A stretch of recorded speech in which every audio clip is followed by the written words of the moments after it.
आज हम स्वतंत्र भारत का एक हिस्सा हैं, परंतु प्रश्न ये उठता है कि क्या वास्तव में हम स्वतंत्र हैं या नहीं। आप जानना चाहते हैं तो हमारी इस आराधना में बने रहिए। आप सभी को जय मसीह की। आइए हम प्रार्थना करें। पिता परमेश्वर, धन्यवाद देते हैं इतने सुंदर दिन के लिए जो आपने हमें दिखाया। पूरे दिन में हम सभी को आपने संभाला, उससे धन्यवाद देते हैं। इस आराधना के लिए आपसे प्रार्थना करते हैं, हम जो भी गीत बजाते हैं, गाते हैं, सारी चीज़ें आपको ग्रहण योग्य होने पाए। जो भी वचन का बीज बोया जाता है, लोगों के हृदय में कार्य कर सके। आपने अभी तक हमें संभाला, उससे धन्यवाद देते हैं। इस महामारी में अभी तक आपने संभाला, उससे धन्यवाद देते हैं। आगे भी संभाल के रखेंगे, उससे धन्यवाद देते हैं। आगे के समय को आपके हाथ में सौंपते हैं और इस प्रार्थना को हम प्रभु यीशु मसीह के मीठे नाम से मांगते हैं, आमीन। आइए हम परमेश्वर की महिमा के लिए गीत गाएंगे।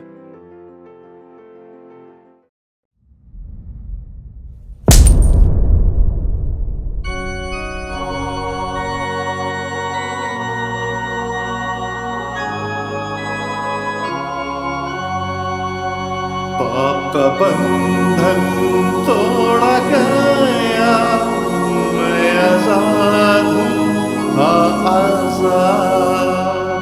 सब अपराध भी दूर हो गया, मैं आजाद हूँ, हाँ आजाद।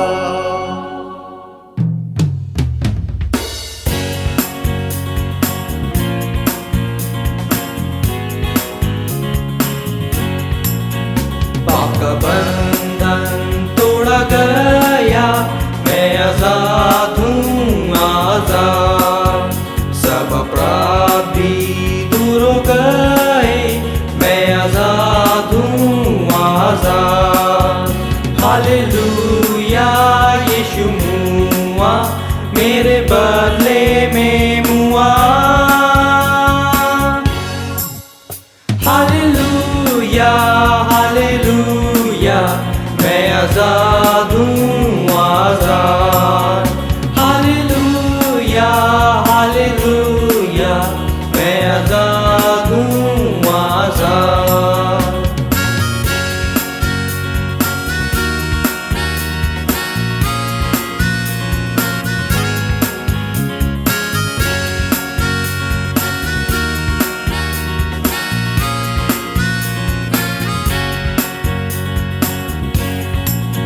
जब से अपना पाप मान लिया, मैं आजाद हूँ, आजाद।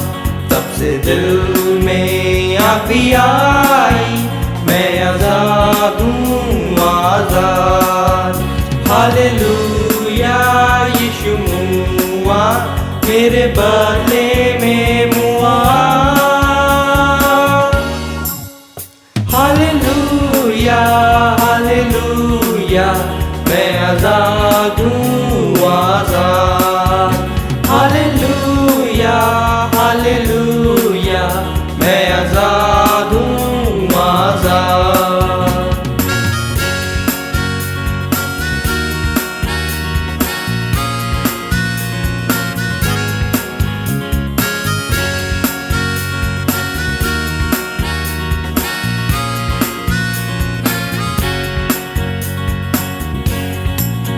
कोई बंधन अब नहीं है, मैं आजाद हूँ, आजाद। कोई डर भी अब नहीं है, मैं आजाद हूँ, आजाद। हालेलुया, यीशु मुआ मेरे बदले में मुआ।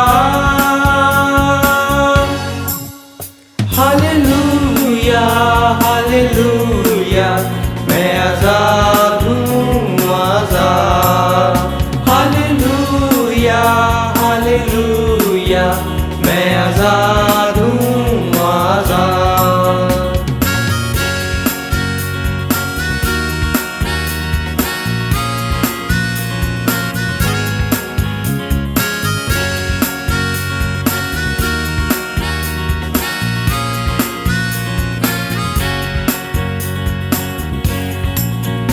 उसकी स्तुति मैं गाऊंगा, मैं आजाद हूँ, आजाद। उसकी सेवा भी कर आजाद। हालेलुया यीशु मुआ मेरे बदले में मुआ।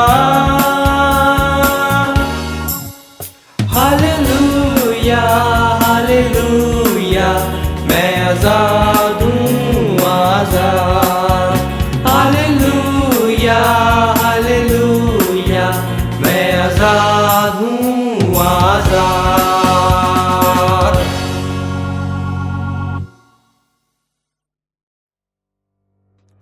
आइए हम बाइबल में से एक आयत को देखते हैं जो पाई जाती है गलातियों की पत्री उसका 5वां अध्याय और उसकी पहली आयत, जहां इस प्रकार लिखा है, जी मसीह ने स्वतंत्रता के लिए हमें स्वतंत्र किया है, अतः इसी में स्थिर रहो और दासत्व के जुए में फिर से ना जुटो।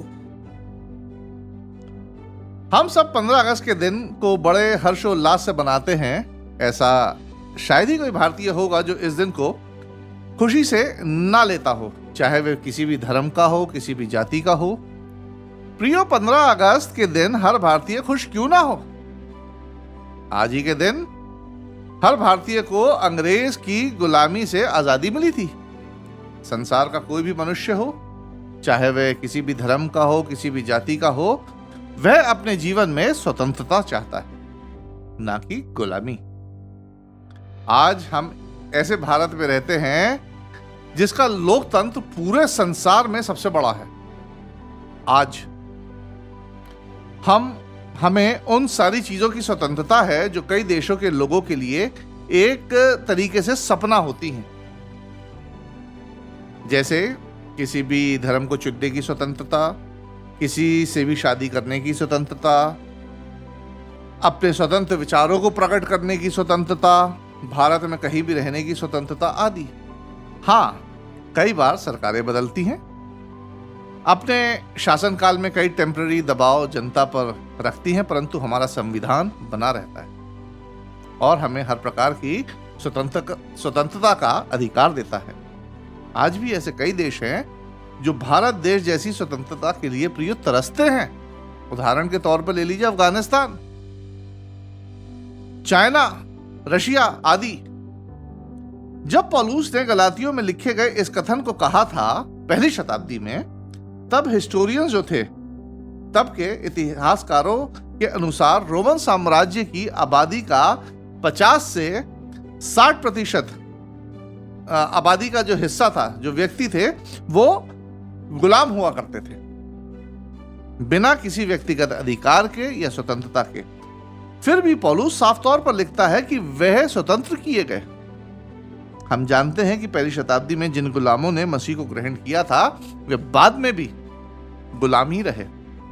तो सोचने वाली बात यहां यह है कि गलातियों की पत्री में फिर पौलुस किस स्वतंत्रता की बात कर रहा था।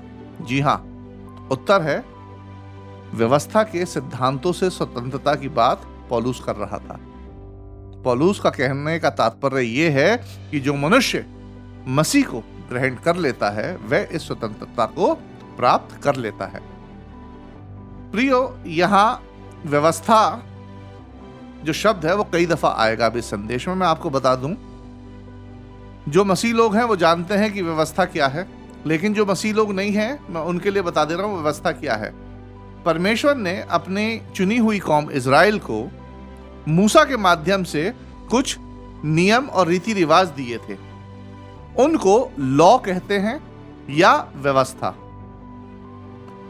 हमने स्वतंत्रता पर अब तक कई संदेश सुने हैं, पढ़े हैं, चाहे वे टीवी के माध्यम से सुने हो या सोशल मीडिया के माध्यम से, परंतु अक्सर सबका विषय एक सा ही होता है कि हमें पाप की गुलामी से आजादी मिली है, हम पाप की गुलामी से आजाद किए गए हैं। इसमें कोई दो राय वाली बात नहीं और बिल्कुल सही बात है। परंतु इस अवधारणा पर, इस कॉन्सेप्ट पर, कौन से कॉन्सेप्ट पर?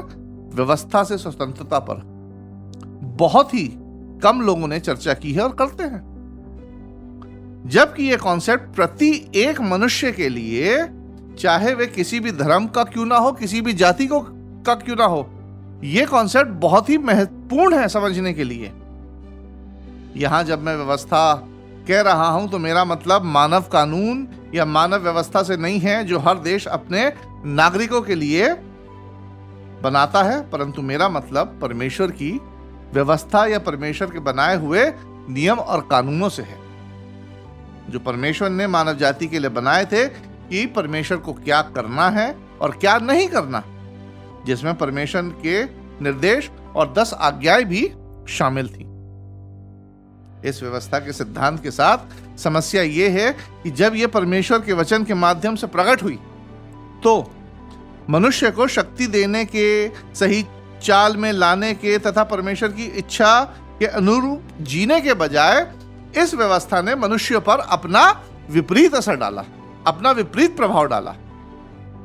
रोमियो की पत्री उसके 7वें अध्याय में पौलुस व्यवस्था के उन 3 प्रभावों का वर्णन करता है जो मनुष्य ने अनुभव किए जब व्यवस्था उन पर प्रकट की गई। पहला अनुभव, व्यवस्था ने पाप करने की इच्छा को जगाया, जागृत किया। रोमियो उसका 7वां अध्याय उसकी 7 से 11वीं आयत में कुछ इस प्रकार लिखा है, जी तो हम क्या कहें? क्या व्यवस्था पाप है? कदापि नहीं, वरन बिना व्यवस्था के मैं पाप को नहीं पहचानता। व्यवस्था यदि ना कहती कि लालच मत करो तो मैं लालच ना जानता, परंतु पाप ने अवसर पाकर आज्ञा के द्वारा मुझ में सब प्रकार का लालच उत्पन्न किया, क्योंकि बिना व्यवस्था पाप मुर्दा है। मैं तो व्यवस्था बिना पहले जीवित था, परंतु जब आज्ञा आई तो पाप जी गया और मैं मर गया, और वही आज्ञा जो जीवन के लिए थी मेरे लिए मृत्यु का कारण ठहरी, क्योंकि पाप ने अवसर पाकर आज्ञा के द्वारा मुझे बहकाया और उसी के द्वारा मुझे मार भी डाला।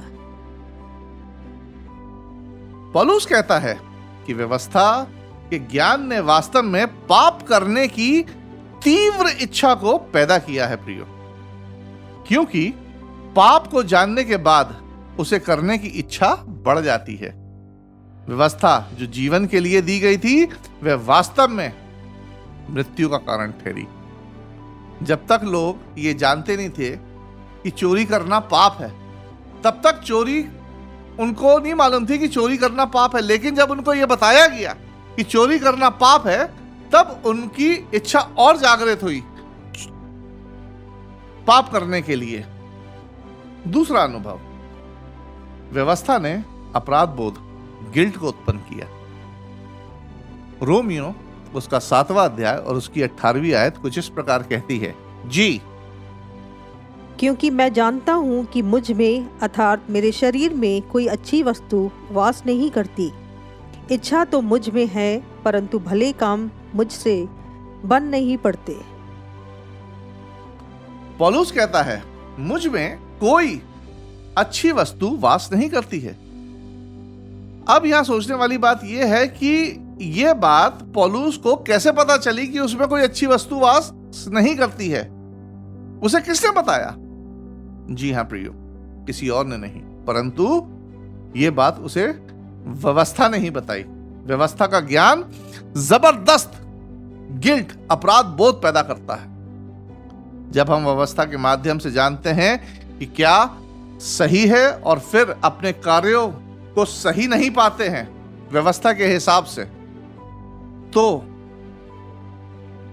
हमारे अंदर एक गिल्ट पैदा होता है। जब हम ये जानते हैं कि ये काम व्यवस्था के हिसाब से सही नहीं है और हम अपने एक्शंस को उन्हीं के अनुरूप पाते हैं कि हमारे एक्शंस तो व्यवस्था के हिसाब से गलत है, हमारे कार्य गलत है, तो हम में और किसी भी मनुष्य में एक दोषी होने की, पापी होने की भावनाएं उत्पन्न होती हैं। We have a guilty feeling in the heart. तीसरा अनुभव, व्यवस्था निराशा की भावना को पैदा करती है। रोमियो उसका 7वां अध्याय और उसकी 24वीं आयत में इस प्रकार लिखा है, जी मैं कैसा अभागा मनुष्य हूँ, मुझे इस मृत्यु की देह से कौन छुड़ाएगा। पौलुस कहता है मैं कैसा अभागा मनुष्य हूं। वह यहां अभागे शब्द का उपयोग करता है, ना कि कहता है कि मैं कितना दुखी मनुष्य हूं। व्यवस्था का ज्ञान हमें यह दिखाता है कि हम कितने असहाय हैं, क्योंकि पूरी व्यवस्था का परिपूर्ण पालन करना असंभव है प्रियो। कोई व्यवस्था का पूरी तरीके से पालन नहीं कर सकता है, और व्यवस्था का उल्लंघन करने का मतलब दंड है। अगर आपने छोटी से छोटी गलती कर दी व्यवस्था में, तो उसका दंड निश्चित है। इसलिए व्यवस्था मनुष्यों में आशा रहित भावनाओं को पैदा करती है। इसलिए जब पौलुस गलातियों को कहता है कि वे स्वतंत्र किए गए हैं, तो उसका अर्थ था कि मसीही को ग्रहण करने के बाद अब वे व्यवस्था के अभिशाप से मुक्त किए गए। वास्तव में अभिशाप क्या था? जी हां, पाप करने की इच्छा अभिशाप था। अपराध बोध को महसूस करना अभिशाप था, और पापों के कारण न्याय, दंड, भय और निराश होना अभिशाप था। प्रियो, मसीह को ग्रहण करने के उपरांत मसीह लोगों को देश का, समाज का कर देना लाजमी था। देश और समाज के कानून का पालन करना लाजमी था, जरूरी था। परंतु मसीह लोग परमेश्वर के द्वारा स्थापित व्यवस्था से मुक्त हो गए थे, और अब पौलुस इसी स्वतंत्रता की बात गलातियों से कर रहा था। अब सवाल उठता है कि मसीह लोग कैसे स्वतंत्र हुए। आइए देखते हैं। रोमियो की पत्री उसका 6वां अध्याय, हम उसी कुछ आयतों को देखेंगे जो पाई जाती है 12वीं आयत से 14वीं आयत तक, जहां इस प्रकार लिखा है, जी इसलिए पाप तुम्हारे नश्वर शरीर में राज्य ना करे कि तुम उसकी लालसाओं के अधीन रहो, और ना अपने अंगों को अधर्म के हथियार होने के लिए पाप को सौंपो, पर अपने आप को मरे हुओं में से जी उठा हुआ जानकर परमेश्वर को सौंपो, और अपने अंगों को धर्म के हथियार होने के लिए परमेश्वर को सौंपो।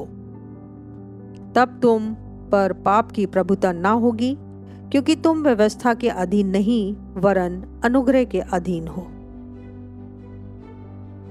जब मैंने पहले बताया था कि पहली शताब्दी में 1/3 से ज्यादा आबादी गुलाम थी, और उन्हें सामाजिक रीति रिवाज और रोमी कानून के अंतर्गत गुलामों की तरह रखा जाता था, फिर भी व्यक्ति कई तरीकों से अपनी स्वतंत्रता को प्राप्त कर सकता था। उदाहरण के तौर पर, अपने स्वामी के द्वारा उसे गोद ले लेने पर वह अपनी स्वतंत्रता को प्राप्त कर सकता था। पैसों के द्वारा वह अपनी स्वतंत्रता को खरीद सकता था, या फिर सैन्य सेवा, ग्लेडिएटर्स के माध्यम से अपनी स्वतंत्रता को हासिल कर सकता था। ग्लेडिएटर्स वो गुलाम योद्धा होते थे जो युद्ध में जीत कर अपनी स्वतंत्रता को हासिल कर लेते थे। इस तरह लोग अपनी शारीरिक या भौतिक स्वतंत्रता को तो प्राप्त कर लेते थे, परंतु व्यवस्था ने मनुष्य को आत्मिक तौर पर गुलाम बना रखा हुआ था। प्रियो, जब व्यवस्था उन पर प्रकट हुई तो पाप की शक्ति ने उन पर काबू पा लिया। जितना अधिक उन्होंने अपने विवेक से या परमेश्वर के वचन के माध्यम से व्यवस्था को जाना, उतना ही अधिक वे पाप के गुलाम होते गए। मुझे एक उदाहरण याद आ रहा है पुराने नियम में, जब राजा योशिया राजा के समय की बात है कि जब व्यवस्था की पुस्तक उनको मिली और जब वो पढ़ी गई तो लोगों ने क्या किया? लोगों ने अपने कपड़े फाड़े कि अरे हमें तो ये मालूम ही नहीं था इस पुस्तक में क्या लिखा, और हमारे काम तो इतने गलत है, व्यवस्था के हिसाब से तो बिल्कुल गलत है। तो उन्होंने अपने कपड़े फाड़ना शुरू किया। ये विवरण पाया जाता है 2 राजा उसकी 22वीं अध्याय में। अब वह चीज आती है जो पाप की शक्ति को तोड़ती है और हमें व्यवस्था के अभिशाप से मुक्त करती है, और वह है हमारे प्रति परमेश्वर का प्रेम जो उसने यीशु मसीह के माध्यम से अनुग्रह और दया के रूप में हम पर प्रकट किया है।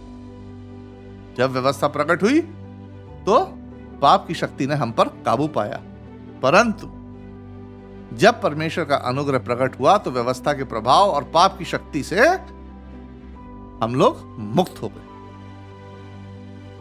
पौलुस रोमियो की पत्री में मसीह लोगों को कह रहा है कि वे अब पाप के गुलाम नहीं हैं, वे अब व्यवस्था के शासन के अधीन नहीं है, जो पाप करने की इच्छा को पैदा कराती थी प्रियो, जो मन में अपराध बोध की भावनाएं पैदा कराती थी, जो निराश और भय को उत्पन्न करती थी। परंतु पौलुस कहता है कि अब वे व्यवस्था के इन सब चीजों के अधीन नहीं है, वे अब अनुग्रह के अधीन है। अनुग्रह पाप को व्यक्ति के लिए अरुचिकार बनाता है, डिस्टेस्टफुल बनाता है। अनुग्रह, जब व्यक्ति अनुग्रह के भीतर होता है तो उसे पाप करने की इच्छा उतनी जागृत नहीं होती है। अनुग्रह व्यक्ति के हृदय में क्षमा की और चंगाई की भावनाओं को उत्पन्न करता है, और अनुग्रह एक व्यक्ति को सुखद भविष्य की आशा देता है। अब जो व्यक्ति यीशु मसीह को अपना मुक्तिदाता के रूप में ग्रहण करता है, वह व्यक्ति व्यवस्था के अभिशाप से स्वतंत्र होकर परमेश्वर के अनुग्रह के भीतर आ जाता है। प्रियो, दोनों ही परिस्थितियों में यानी व्यवस्था और अनुग्रह में शासक एक ही है, स्वयं परमेश्वर। परंतु दोनों परिस्थितियों में उसकी भूमिका बदल जाती है। व्यवस्था का सिद्धांत एक न्यायाधीश द्वारा शासित होता है, एक जज के द्वारा, और अनुग्रह का सिद्धांत एक प्रेमी पिता के द्वारा शासित होता है। व्यवस्था में परमेश्वर की भूमिका एक न्यायाधीश की होती है, दंड देने वाली, और अनुग्रह में परमेश्वर की भूमिका एक प्रेमी पिता की है। प्रियो, हमारी स्वतंत्रता का उपहार है व्यवस्था के अभिशाप से मुक्ति, परमेश्वर का अनुग्रह और प्रेमी पिता के रूप में परमेश्वर से मिलाप, जो यीशु मसीह के माध्यम से पूर्ण होता है। अब यहां एक प्रश्न और उठता है कि हम व्यवस्था से अनुग्रह में परिवर्तित कैसे होते हैं? परमेश्वर हमें नियम और न्याय की व्यवस्था से अनुग्रह और क्षमा की व्यवस्था में कैसे लाता है? इस प्रक्रिया के 3 बुनियादी चरण हैं। पहला, व्यवस्था मनुष्य के पाप और उसकी भयानक स्थिति को सामने लाती है और उसे यह अनुभव करवाती है कि न्याय के दिन वह दंड पाने के योग्य है। साथ ही व्यवस्था हमारी शिक्षक भी है, जो परमेश्वर के सामने हमारी वास्तविक स्थिति को प्रकट करती है कि हम पापी हैं। ये एक आईने की तरह है। जब हम आईने में अपने आप को देखते हैं, अगर हमारे मुंह पे कुछ दाग लगा है तो हम वैसे ही देख सकते हैं, लेकिन जैसे ही हम आईने के सामने आते तो हमें लगता है अरे यार, ये हमारे मुंह पे दाग लगा है। व्यवस्था भी हमारे सामने ये प्रकट करती है कि हम परमेश्वर के आगे दोषी, परमेश्वर के सामने हमारी वास्तविक स्थिति को प्रकट करती है कि हम एक पापी हैं, हम पाप के गुलाम हैं और हमें मुक्ति की, छुटकारे की, उद्धार की बहुत ज्यादा आवश्यकता है। प्रियो, आज हमारी सरकार चिल्ला चिल्ला कर कह रही है कि आत्मनिर्भर बनो, आत्मनिर्भर बनो, किसी पे निर्भर मत हो। परंतु जब बात पाप से मुक्ति की आती है, व्यवस्था के अभिशाप से स्वतंत्रता की आती है, तो हम दुर्बल हैं, असहाय हैं, बेबस हैं। हम चाह के भी अपने आप से अपनी स्वतंत्रता को हासिल नहीं कर सकते। हमें मुक्ति के लिए परमेश्वर पर निर्भर होना ही पड़ेगा, और जो इस बात को समझ जाता है उसके लिए दूसरी प्रक्रिया शुरू हो जाती है। और दूसरी प्रक्रिया है परमेश्वर का वचन, जो शुभ समाचार है, सुसमाचार है, अच्छी खबर को प्रकाशित करता है। प्रियो, वही वचन जिसने व्यवस्था को प्रकट किया था, वही वचन हमें व्यवस्था के श्राप से भी बचाता है। स्वयं परमेश्वर मनुष्य के अवतार में यीशु मसीह के रूप में प्रकट होते हैं और अपना परिपूर्ण सिद्ध जीवन, परफेक्ट लाइफ का बलिदान देते हैं, ताकि हमारे नैतिक ऋण, हमारे जो मॉरल डेब्ट्स थे, जो हमने व्यक्तिगत रूप में, व्यक्तिगत पाप के माध्यम से परमेश्वर के सामने जमा करके रखे थे, एक्यूमुलेट करके रखे हुए थे, उन ऋणों को का पूरा पूरा भुगतान यीशु मसीह कर सके। व्यवस्था कहती है कि पाप की मजदूरी क्या है? मृत्यु है। पाप का जो एंड प्रोडक्ट है वो क्या है? मृत्यु है। और इसमें कोई अपवाद नहीं है, कोई एक्सेप्शन नहीं है। इसलिए परमेश्वर अपने पुत्र यीशु मसीह को सभी लोगों के पापों का भुगतान करने के लिए क्रूस पर मरने के लिए भेजता है, ताकि यीशु मसीह व्यवस्था के नियमों के अनुसार मर सके। व्यवस्था के अनुसार जिस मृत्यु पर हमारा हक था वो हमारे बदले में यीशु मसीह ने ले ली। प्रियो, यही हमारे पापों का भुगतान है।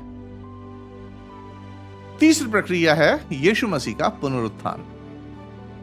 प्रियो, यीशु मसीह का पुनरुत्थान इस बात का सबूत है कि पाप का अभिशाप जो मृत्यु है वह हमेशा के लिए तोड़ा जा चुका है। यीशु मसीह का पुनरुत्थान इस बात का प्रमाण है कि हमारे पापों का ऋण चुका दिया गया है। इसलिए पाप का एंड प्रोडक्ट जो मैंने आपको बताया था, अंतिम परिणाम जो मृत्यु है, वह मृत्यु यीशु मसीह को बांध कर ना रख सकी, और वही मृत्यु उन लोगों को भी बांध कर नहीं रख सकेगी जो पश्चाताप और बपतिस्मे के द्वारा यीशु मसीह के शिष्य बन जाते हैं। यीशु मसीह का पुनरुत्थान इस बात की गारंटी है कि जब परमेश्वर ने उसे मृतकों में से जिलाया तो वही परमेश्वर यीशु पर विश्वास करने वालों को भी जिलाएगा। अब यीशु मसीह के शिष्यों को पाप के श्राप, अनंत मृत्यु से डरने की जरूरत नहीं है। हर मनुष्य भौतिक मृत्यु के बाद की स्थिति से डरा हुआ था कि मरने के बाद हमारा क्या होगा, मरने के बाद हमारा क्या होगा। परंतु यीशु मसीह के पुनरुत्थान ने यह साबित कर दिया कि हमें डरने की कोई जरूरत नहीं है। और परमेश्वर का वचन इसीलिए बार बार हमसे कहता है, डरो मत, डरो मत, डरो मत। मृत्यु का अभिशाप खत्म किया जा चुका है। इसलिए इस अस्थाई टेम्पररी जीवन की परिस्थितियों पर दुखित ना हो और यीशु मसीह पर विश्वास करके स्वर्ग में अपने अनंत जीवन की तैयारी करो। इसलिए डरो मत, स्वर्ग की तैयारी करो। प्रिय, एक व्यक्ति व्यवस्था का उल्लंघन करने पर दंड का भागीदार बनता है, और वही व्यक्ति यीशु मसीह पर विश्वास लाकर उसका अनुसरण कर कर पापों की क्षमा और अनुग्रह की स्वतंत्रता के भीतर आ जाता है, उसके अंदर आ जाता है।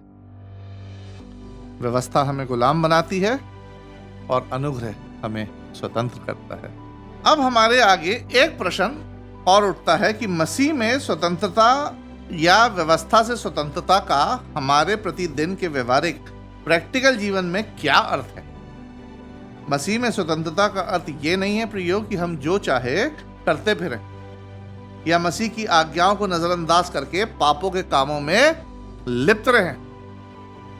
रोमियो उसका 6वां अध्याय और उसकी पहली 2 आयतों में लिखा है, जी तो हम क्या कहें? क्या हम पाप करते रहें कि अनुग्रह बहुत हो? कदापि नहीं। हम जब पाप के लिए मर गए तो फिर आगे को उसमें कैसे जीवन बिताएं? मैं आपको एक उदाहरण देता हूं। यदि भारत का राष्ट्रपति अपने अधिकार से 15 अगस्त के दिन एक कैदी को जेल से रिहा कर देता है, उसे कैद से स्वतंत्र कर देता है, तो इसका मतलब यह नहीं है कि वह व्यक्ति भारत के कानून के विरोध कोई अपराध करने के लिए स्वतंत्र है, कि वो अपराध करता फिरे। यदि वह दोबारा गलती करता है तो उसे दोबारा न्याय के अंतर्गत दंड भोगना पड़ेगा। इसी तरह मसीह में स्वतंत्रता का अर्थ है अब हम नए हो गए हैं, नई सृष्टि हो गए हैं, हमारे ऊपर कोई अपराध या अब दोष नहीं है, हमारे पापों को क्षमा किया जा चुका है।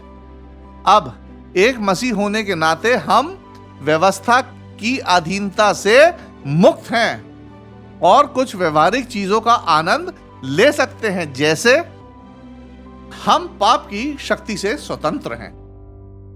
व्यवस्था का ज्ञान पाप की शक्तियों को जगाता है। जब हम पाप को जान जाते हैं तो हमारे अंदर पाप करने की इच्छा पैदा होती है, जागती है, जिससे हमारे अंदर अपराध बोध पैदा होता है और हम पाप के परिणाम मृत्यु से बचने में असहाय हैं होते हैं, परंतु परमेश्वर का अनुग्रह जिसमें परमेश्वर की क्षमा, दया, आशा, अनंत जीवन, सारी चीजें ये एक ही शब्द में शामिल हैं, प्राप्त करने से हमें पाप पर विजय प्राप्त करने की सामर्थ्य मिलती है। रोमियो की पत्री में पौलुस स्पष्ट रूप से कहता है कि व्यवस्था के अधीन किसी के पास पाप पर जय पाने की क्षमता नहीं है। रोमियो 8 अध्याय उसके 7वीं आयत। परंतु अनुग्रह के तहत हमें अपने जीवन में पाप पर काबू पाने में मदद मिलती है, क्योंकि हमारे पास एक आश्वासन रहता है कि मसीह का बलिदान हमारे सारे पापों को, चाहे वो अतीत के हों, चाहे वर्तमान के हों या आने वाले भविष्य के हों, इन सारे पापों का पूरा भुगतान करता है। पहला यूहन्ना 1 अध्याय। यदि मान के चलिए आज जाने अनजाने में हम कोई पाप कर बैठते हैं, तो आज हमारे पास एक आशा है कि पश्चाताप और अंगीकार करके हम अपने पापों की क्षमा दोबारा 7 से 70 गुणा बार, मतलब इन्फिनिटी बार पा सकते हैं और स्वर्ग की आशा को बनाए रख सकते हैं। यह व्यवस्था के तहत प्रिय संभव नहीं था। व्यवस्था के तहत आपने एक छोटा सा भी पाप किया, a small sin and you are gone, आपका खेल खत्म। गलातियों 5:3।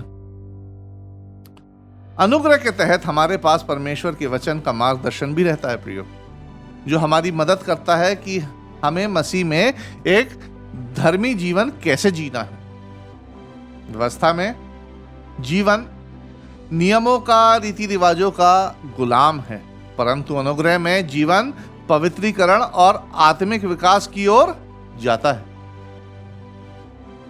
जिसमें मसीह का क्रूस हमें इस बात का आश्वासन देता है कि जैसे जैसे हम आत्मिक विकास और पवित्रीकरण की ओर बढ़ते हैं, और इस दौड़ में यदि हम 1 दफा, 2 दफा, 50 दफा, 100 दफा, 1000 दफा भी यदि गिर जाते हैं, तो मसीह का क्रूस हमें आश्वासन देता है कि हमारे पाप क्षमा किए जाएंगे। इसलिए डरो मत और आत्मिक विकास की ओर बढ़ते जाओ। ये व्यवस्था में संभव नहीं था, ये अनुग्रह में ही संभव है। अनुग्रह के तहत परमेश्वर हमें बपतिस्मे के दौरान पवित्र आत्मा का दान भी देता है प्रियो, जो हमारे प्रार्थना के जीवन में हमारी मदद करता है, हमें प्रलोभनों के खिलाफ मजबूत करता है तथा हमारे कमजोर विश्वास के समय हमें आशा देता है।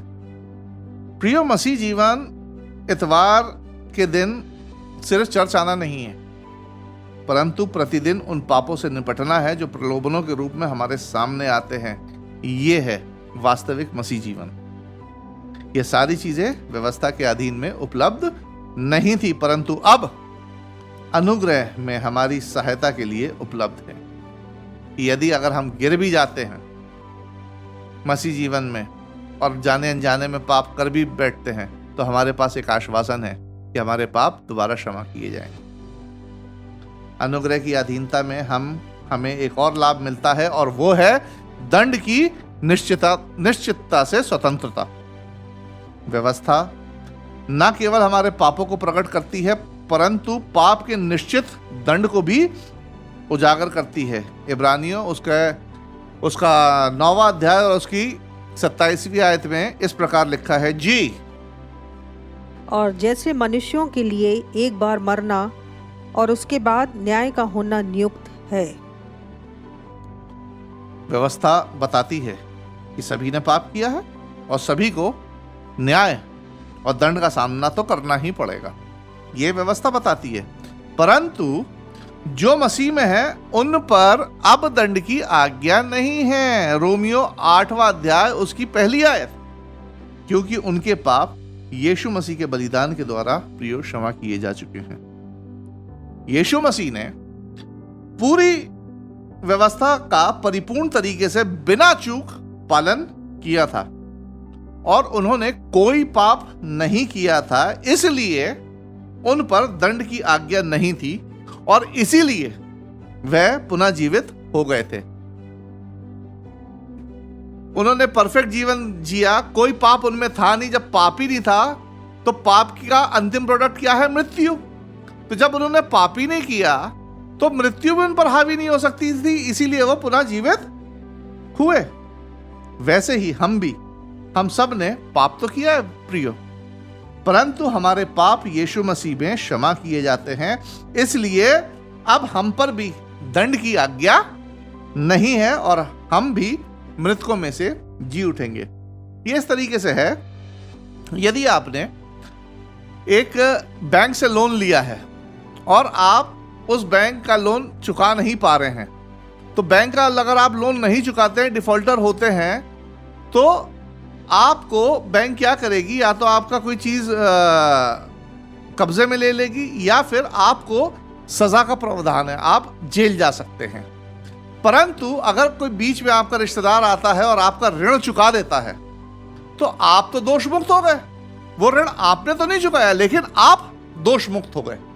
इसी तरीके से हमारे जो पापों का ऋण था परमेश्वर के आगे, जो हमने जमा किए थे, वो यीशु मसीह ने चुका दिया। और जब यीशु मसीह ने चुका दिया तो हमारे ऊपर भी कोई पाप नहीं रहा, तो हम पे भी मृत्यु की दंड की आज्ञा नहीं है। किन पे नहीं है? जो यीशु मसीह को मानते हैं। इसलिए मसीह जीवन में हमें निश्चितता है कि हमें न्याय और दंड का सामना नहीं करना पड़ेगा और हम अनंत मृत्यु से स्वतंत्र हो गए हैं। और न्याय के दिन परमेश्वर हाथ पसारे एक प्रेमी पिता की तरह हमारा स्वागत करेगा। यही आशा हमें मृत्यु के भय से स्वतंत्र करती है। और यह बात जो लोग जानते हैं वे संसारिक मृत्यु से नहीं डरते हैं, क्योंकि वे जानते हैं कि संसारिक मृत्यु जीवन का अंत नहीं है, परंतु अच्छे और सच्चे जीवन की शुरुआत है। प्रियो, स्वतंत्रता का मतलब यह नहीं कि हम जो चाहे करते फिरें, परंतु स्वतंत्रता का अर्थ है कि हम वो करें जो परमेश्वर हमसे चाहता है। परमेश्वर हमसे क्या चाहता है? परमेश्वर हमसे कुछ चीजें चाहता है जिसके लिए परमेश्वर ने हमें स्वतंत्र किया है। परमेश्वर ने हमें स्वतंत्र किया है ताकि हम अपने शरीरों को जीवता और पवित्र और उसको भावता हुआ बलिदान करके चढ़ाएं। रोमियो 12 अध्याय। परमेश्वर ने हमें स्वतंत्र किया है ताकि हम बुराई से दूर रहें, सबका आदर करें, भाइयों से प्रेम करें, परमेश्वर की स्तुति बढ़ाई करें और उसका धन्यवाद दें और इस दुनिया में यीशु मसीह का नमूना बने। पहला पतरस उसका 2 अध्याय।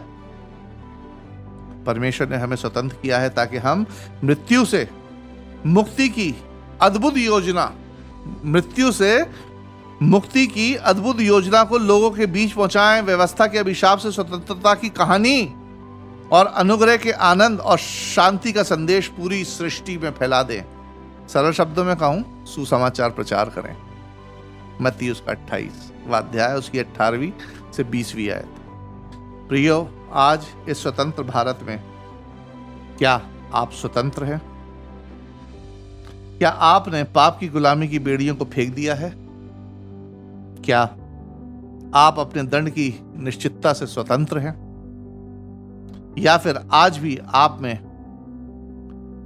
मृत्यु का भय है? यदि हां, तो परमेश्वर आपको व्यवस्था के श्राप से यीशु मसीह के माध्यम से अनुग्रह के तहत स्वतंत्र होने के लिए बुलाता है। व्यवस्था से स्वतंत्रता के लिए बुलाता है, पाप से स्वतंत्रता के लिए बुलाता है और दंड और मृत्यु से स्वतंत्रता के लिए परमेश्वर यीशु मसीह के माध्यम से आपको आवाज देता है। यदि आप आत्मिक स्वतंत्रता को चाहते हैं तो पश्चाताप की भावना से अपने पापों का अंगीकार करें और यीशु मसीह में अपना विश्वास बपतिस्मे के माध्यम से व्यक्त करें। ऐसा करने पर आपकी आत्मा हमेशा के लिए स्वतंत्र हो जाएगी और आप सच्ची स्वतंत्रता का आनंद लेंगे। परमेश्वर अपने वचन पर आशीष प्रदान करे। आप सभी को जय मसीह की। आइए हम प्रार्थना करें। धन्यवाद, धन्यवाद जीवित महान सर्वशक्तिमान पिता परमेश्वर, प्रभु यीशु मसीह के नाम में आज के दिन तेरे पास आई हूँ। धन्यवाद देती हूँ मेरे खुदावंत आज की आराधना के लिए, तेरी उपस्थिति के लिए। पिता परमेश्वर, तेरे दास के द्वारा तेरा वचन जो लोगों के मध्य में बांटा गया है, जितने लोग सुनते हैं, ना केवल सुनने वाले हों परंतु उसको ध्यान से समझने वाले हों और अपने जीवन में अपनाने पाए प्रभु। धन्यवाद देते हैं आज के दिन के लिए कि सांसारिक रूप से आज के दिन हमारे देश को स्वतंत्रता मिली और आज हम स्वतंत्र भारत के नागरिक हैं मेरे खुदावंत, और स्वतंत्र रूप से रहने पाते हैं अपने देश में। पिता परमेश्वर, तेरी दया, तेरा अनुग्रह है प्रभु, धन्यवाद देते हैं। पिता परमेश्वर, धन्यवाद देते हैं मेरे खुदावन कि तूने हमें व्यवस्था की अधीनता से, पापों से मुक्ति देने के लिए, पापों के बंधन से छुड़ाने के लिए अपने पुत्र प्रभु यीशु मसीह को हमारे लिए बलिदान होने के लिए दे दिया और हमें पापों के बंधन से छुड़ा लिया, स्वतंत्र कर दिया प्रभु। आत्मिक रूप से हम इस बात को जानने पाए और जितने लोग तुझ पर विश्वास करते हैं पिता परमेश्वर, प्रभु यीशु मसीह के नाम में वो उद्धार को पा सके प्रभु। धन्यवाद देते तेरी उपस्थिति के लिए। गीत का गाया जाना, आज की आराधना, वचन का प्रचार किया जाना, सारी बातें मिलकर तेरी महिमा का कारण होवे प्रभु। आने वाले समय के लिए भी धन्यवाद देते हैं। अब तक हम सबों को संभाला, सुरक्षित रखा, धन्यवाद देते हैं। सारा आदर, गौरव, महिमा तुझको देते हुए इस विनती को प्रभु यीशु मसीह के नाम में मांगती हूँ, आमीन। आप सभी को हमारे परिवार की ओर से स्वतंत्रता दिवस की बहुत बहुत शुभकामनाएं। आने वाले समय में हम फिर आराधना के साथ आपके मध्य में उपस्थित होंगे। तब तक के लिए जय मसीह।